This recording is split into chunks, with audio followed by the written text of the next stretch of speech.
નમસ્કાર, Selvi teaching creation YouTube ચેનલમાં તમારું સ્વાગત છે.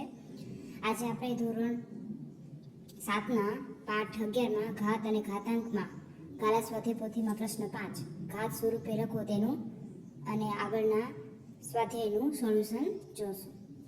તો 7 × 7 × 7 4 વખત છે તો 7 ની 4 ઘાત, 9 છે અહીંયા અને 5 વખત છે તો 9 ની 5 ઘાત, 4 અહીંયા 3 વખત છે તો 4 ની 3 ઘાત, 5 2 વખત છે એટલે 5 નો વર્ગ અને 6 3 વખત છે એટલે 6 ની ઘન, 2 4 વખત છે તો 2 ની 4 ઘાત અને 3 2 વખત છે એટલે 3 ની 2 ઘાત. એ જ રીતે 7 × 7 2 વખત છે તો 7 નો વર્ગ, 6 છે એ 2 વખત છે તો 6 નો વર્ગ અને 5 2 છે એટલે 5 નો 2 વચ્ચે ગુણાકારથી જોડાયેલા છે. પ્રશ્ન 6 ઘાત સ્વરૂપે લખો.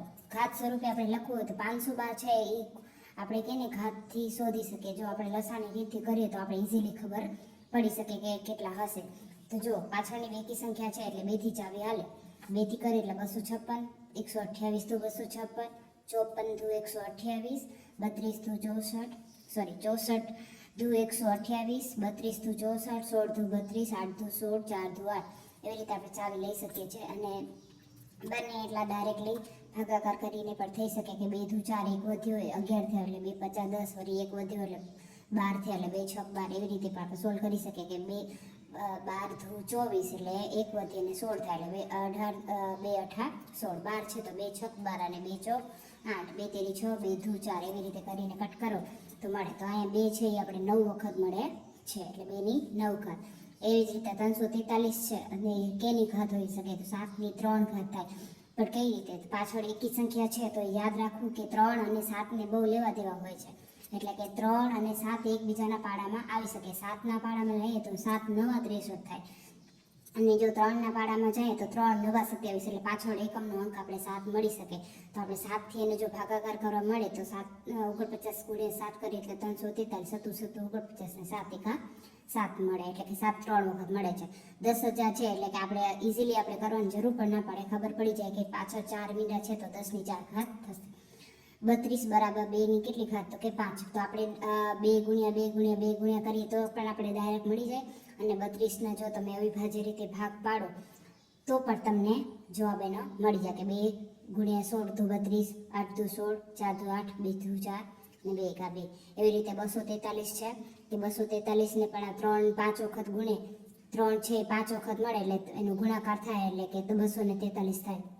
13 31 છે તો એ પણ પાછા એકી સંખ્યા છે તો જવાબ પણ એકી સંખ્યામાં જ મળે. તો 1 છે એ 1 થી જ લેવા દેવા વધારે રાખતું હોય છે એટલે એને 11 થી આપણે ભાગાકાર પાડીએ તો 11 ની 3 ઘાત થશે.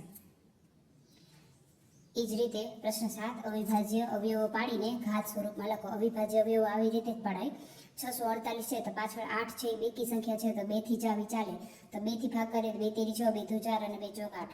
પછી 32 છે તો 16 દુ 32 અને 2 દુ 4, પછી 16 છે તો 2 8 16 અને 2 એકા 2. પછી અહીંયા ખાલી 1 આવી જાય છે તો એકી સંખ્યા હોય તો યાદ રાખવાનું કે એકી સંખ્યા છે એકી એક આના જ પાડામાં મળશે. તો 3ના પાડામાં 27 તેરી 81 થાય તો 3 9 27 અને 3 તેરી 9 અને 3 એકા 3. તો આપણે 2 છે એ 3 વખત મળે છે અને 3 છે એ 4 વખત મળે છે.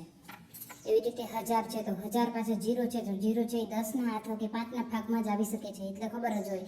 તો 10 એકા 10 અને પાછળ 2 મીંડા 10 દાઈ 100 અને 10 એકા 10, 10 ની 3 ઘાત. એવી જ રીતે 900 છે પાછળ 0 છે તો 0 છે એ 2ના પાડામાં પણ આવે, 5ના પાડામાં પણ આવે અને 10ના પાડામાં પણ આવે. તો આપણે નાની ચાવીથી શરૂઆત કરીએ તો 45 દુ 90 અને 0 પાછળ 0 આવે છે એટલે હજી આપણે લઈ શકીશું 27 દુ કરી અને આગળ 1 વધશે એટલે 2 5 10 ને 55 50 275 અને 11 50 55, 11 એકા 11. તો આમાં પણ 2 છે એ આપણે 2 વખત મળે, 5 2 વખત મળે અને 11 એક વખત મળે છે. એ જ રીતે પ્રશ્ન 8 સાદું રૂપ આપીને કિંમત શોધો. 2 ની 4 ઘાત ગુણ્યા 3 ની 2 ઘાત. 2 ની 4 ઘાત એટલે 2 ને 4 વખત લખો, 3 ની 2 ઘાત એટલે 3 ને 2 વખત લખો. તો 2 ને 4 વખત લખીએ 2 દુ 4, 4 દુ 8, 8 દુ 16, 16 થશે, 3 તેરી 9 થશે અને બે સંખ્યાનો પછી આપણે ગુણાકાર કરીએ તો 144 મળે છે. તમે ડાયરેક્ટલી પણ કરી શકો છો અને અલગ અલગ રીતે કરીશો તો પણ તમને જવાબ મળી જશે. 10 ની 3 ઘાત એટલે 10 ની 3 વખત લખો અને 3 ની 3 ઘાત એટલે 3 ને પણ 3 વખત લખો તો 3 તેરી 9, 9 તેરી 27, 27 ગુણ્યા 1000 એટલે 27000 થશે. -4 ની 3 ઘાત ગુણ્યા 3 ની 2 ઘાત. હવે અહીંયા એકી સંખ્યા છે એટલે આપણે જવાબ તો માઇનસમાં જ મળવાનું છે. 3 વર્ગ છે તો બેકી સંખ્યા છે તો આપણે પ્લસમાં મળશે જવાબ. 4 ગુણ્યા 4 એટલે 4 ચોક 16, 16 ચોક 64, પણ માઇનસ ઘાતમાં મળશે. 3 તેરી 9, 64 ગુણ્યા 9 કરીએ એટલે 576 મળે, પણ માઇનસમાં જવાબ મળશે. એવી જ રીતે -1 ની 9 ઘાત ગુણ્યા 2 ની 5 ઘાત. 9 ઘાત છે એ પણ એકી સંખ્યા છે એટલે જવાબ આપણે -1 માં જ મળશે, કેમ કે 1 નો ગમે તેટલી વખત ગુણાકાર કરીએ તો જવાબ તો એક જ મળવાનો છે. અને 2 ની 5 ઘાત એટલે 2 ને 5 વખત કરીએ તો 32 થાય એટલે -32 થશે. એ જ રીતે પ્રશ્ન 9 જવાબ લખો. a ની 3 ઘાત ગુણ્યા a નો વર્ગ, એટલે બંનેના આધાર સરખા છે તો ઉપરનું થશે +3 + 2 એટલે 5 થશે. 2x ની 3 ઘાત ગુણ્યા 4x ની 4 ઘાત. હવે આમાં આપણે 2x અને 4x છે આપણે એનો ગુણાકાર કરી શકીએ કે 2 ચોક 8x થાય, અને ઉપરની ઘાતનો પર સરવાળો થશે તો 3 + 4 એટલે 7 થશે. 12x ની 12 ઘાત ભાગ્યા 3x ની 4 ઘાત. તો આપણે ભાગાકાર સ્વરૂપમાં પહેલા લખીએ અને પછી એના અવયવ પાડીએ. 4 તેરી 12 અને x ની 12 ઘાત, અને 3 છે તો 3 3 ઉડી ગયા. x ઘાત ત્યાં 4 છે, અહીંયા 12 છે તો ઉપર જશે તો બાદબાકી થશે, તો 12 માંથી 4 જશે તો 8 ઘાત મળશે. x ની 5 ઘાત એની પર 2 ઘાત ભાગ્યા x ને 2 વર્ગ, અને તો પહેલા આપણે ઉપર ઘાતનો ગુણાકાર કરીએ તો 5 દુ 10 થશે અને 2 ચોક 8 થશે. પછી ભાગાકાર સ્વરૂપમાં થાય ત્યારે બંનેમાં આધાર સરખા હોય ત્યારે ઘાતની બાદબાકી થાય તો 10 માંથી 8 જાય તો 2 મળશે.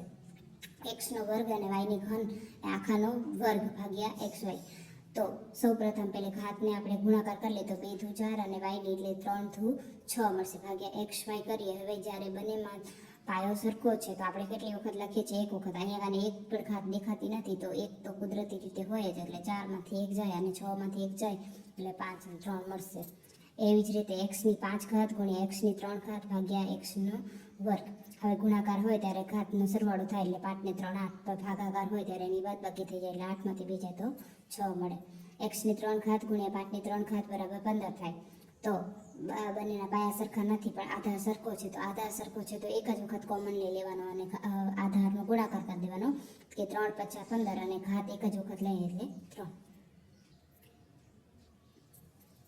5 ની 12 ઘાત છેદમાં 5 ની 4 ઘાત બરાબર કેટલા થાય? તો 4 ભાગાકારમાં છે એ બરાબરની ઉપર જાય એટલે કે એની બાદબાકી થાય તો 12 માંથી 4 જાય તો 8 મળે છે. એટલે કે અહીંયા 5 ની ઉપર કેટલા આપણે લખી શકીએ? તો કે 8 લખી શકીએ છીએ.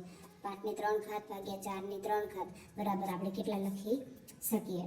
તો 5 ની 3 ઘાત છે અને 4 ની 3 ઘાત છે, પણ બંનેમાં 3 ઘાત કોમન છે એટલે આપણે કોમન બહાર કાઢી લીધી. જો તમને અમારો વિડીયો પસંદ આવ્યો હોય તો તમે ચેનલને લાઇક, શેર અને સબસ્ક્રાઈબ આપી શકો છો. Thank you.